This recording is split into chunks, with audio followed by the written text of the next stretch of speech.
Hey, bonjour les amis, j'espère que vous vous portez bien. Aujourd'hui on se retrouve pour une nouvelle vidéo. On va parler de quoi? On va parler de cette plante qui est merveilleuse, qui est l'ortie. Et plus précisément on va parler de purin d'ortie. Allez, je vous retrouve après le générique, à tout de suite.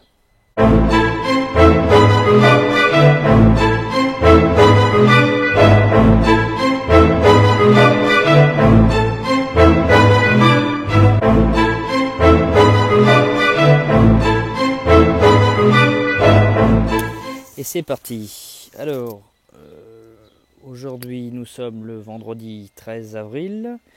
Nous sommes en fin d'après-midi, il doit être aux alentours de 17 h. Et nous avons comme température un petit 11 degrés à l'ombre, disons 14 au soleil, grand max. Alors, on va parler d'ortie, je l'ai dit, plus précisément du purin d'ortie. Alors, pour ce faire, il nous faut trois matériaux indispensables. Il nous faut un récipient, de préférence en plastique qui n'est pas en métal. Il nous faut de l'eau. Donc là, moi j'ai le G. Et ce que je viens de récolter fraîchement, de l'ortie. Alors tout d'abord, elle était un peu dure d'en trouver parce que elle commence juste à lever seulement. Donc il a été difficile d'en ramasser, surtout que bon, moi je suis dans une métropole, donc c'est pas simple de pouvoir récolter des orties. Là où d'habitude j'en trouve un grand paquet, là ça a été un peu compliqué. Bon, on fera avec. J'en rajouterai demain puisque je vais partir en balade. Alors les proportions, je ne peux pas vous les donner parce que je ne les connais pas. Je les fais à peu près au pif. Moi je fais un sac complet, donc un sac type gros sac de course, sans faire de la pub parce que je ne veux pas en faire, mais l'équivalent d'un gros sac comme ça, vous voyez. Et puis on le remplit. Alors celui-là il a été rempli que de moitié, donc vous voyez il en manque une bonne partie. Après, une fois que je les ai à la maison, je les coupe le plus finement possible. Enfin, le plus finement. On va pas y passer Noël, mais on les coupe de façon à ce que la décomposition se fasse le plus rapidement possible. Et puis là, c'est très simple. Qu'est-ce que je fais? J'incorpore dans ma poubelle. Alors, poubelle que si vous voulez en trouver une, vous trouvez ça dans des magasins pas cher, type bric-à-brac. Je ne vais pas vous donner des marques, mais vous avez compris. Celle-là, je l'ai trouvée dans un magasin qui se répute à avoir des idées de génie. Donc voilà, vous avez compris. Alors, tac. Alors, pour quel intérêt je fais un purin d'ortie? Tout simplement parce que le purin d'ortie a de nombreuses vertus. C'est-à-dire qu'il éloigne les pucerons. Et puis surtout, il est profitable. C'est une richesse parce que l'ortie a le don de capter les minéraux dans le sol et donc en purin de les redistribuer à vos plantes.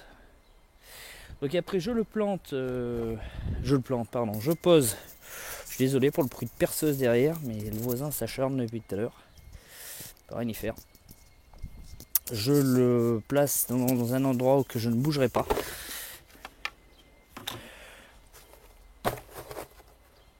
Alors si vous voulez accélérer la décomposition, pas de mystère, vous mettez ça dans un endroit le plus ensoleillé puisque le chaud va faire son travail. Et puis après, vous prenez de l'eau. Hop.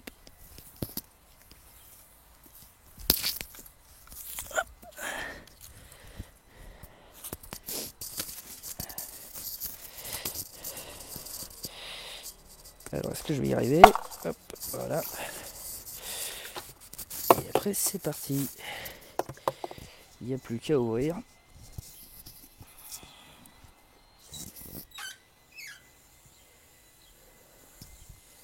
Alors là j'ai un petit nœud. Donc on va naturellement. C'est le noisetier qui va être content. Voilà. Alors idéalement, il y a une bonne technique qui est sympa, c'est de mettre ça dans un filet type filet de pommes de terre. Vous mettez toutes vos orties, comme ça le jour où vous allez vouloir retirer, vous aurez juste à enlever je vais y arriver, le filet. Alors moi ce que je fais habituellement, c'est que je mets une pierre pour bien que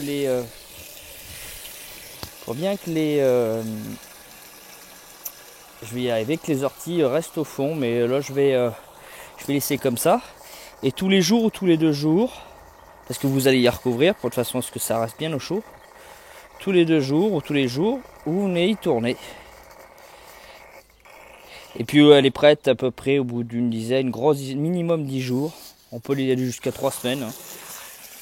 Ça dépend des températures bien sûr. Si vous faites ça en plein mois de juillet, ça sera beaucoup plus rapide. Alors moi j'en fais 2 dans l'année. J'en fais une en période printanière, donc là. Pourquoi? Parce que ça va me permettre de donner un coup de fouet à mes semis de tomates qui sont dans la serre. De toute façon à ce qu'ils se développent pas mal. Et puis tout le reste du jardin pour lui donner un coup de fouet pour que ça décolle. Et la deuxième période c'est juillet, en plein mois de juillet-août, surtout juillet, où la décomposition, où là le purin se fait en 10 jours, hein, puisqu'il fait super chaud naturellement. Et là ça me permet d'arroser tout mon jardin. Alors après, une fois qu'elle est prête, enfin une fois que cette mixture est prête, il faut prendre à peu près 20% d'un arrosoir et le diluer dans l'eau. Et après vous arrosez. Vous pouvez le pulvériser vos feuilles aussi pour éloigner les pucerons, ça fonctionne.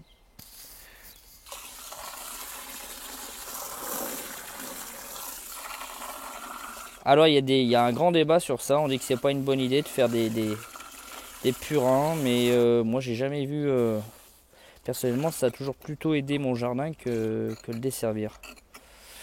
Donc pour le moment j'ai tendance à dire allez-y, hein, parce que moi j'ai pas de problème particulier. Donc voilà, donc là on a une masse d'eau conséquente par rapport au volume d'ortie. Et naturellement je vais en rajouter dès demain, parce que je vais aller me promener un petit peu dans la verdure pour les récolter. Alors si vous avez la chance d'avoir des nids comme ça d'ortie, bah, c'est que du bonheur. C'est là où on voit que finalement ce qui est dérangeant quand on est plus jeune est un avantage quand on fait un potager. Donc voilà, après je recouvre. Hop. Et après-demain, je pense, je viendrai puisqu'il fait frais. Donc là, ça ne tend pas à vraiment être très chaud. Et après-demain, je viendrai touiller la mixture. Voilà les amis, j'espère que cette préparation et cette vidéo vous aura plu. Si vous avez des petites questions, n'hésitez pas à les poser. Si vous avez des conseils, n'hésitez pas à les appliquer. Quoi d'autre? Je vous souhaite une bonne soirée et un bon week-end puisque nous sommes vendredi. Allez, ciao à tous.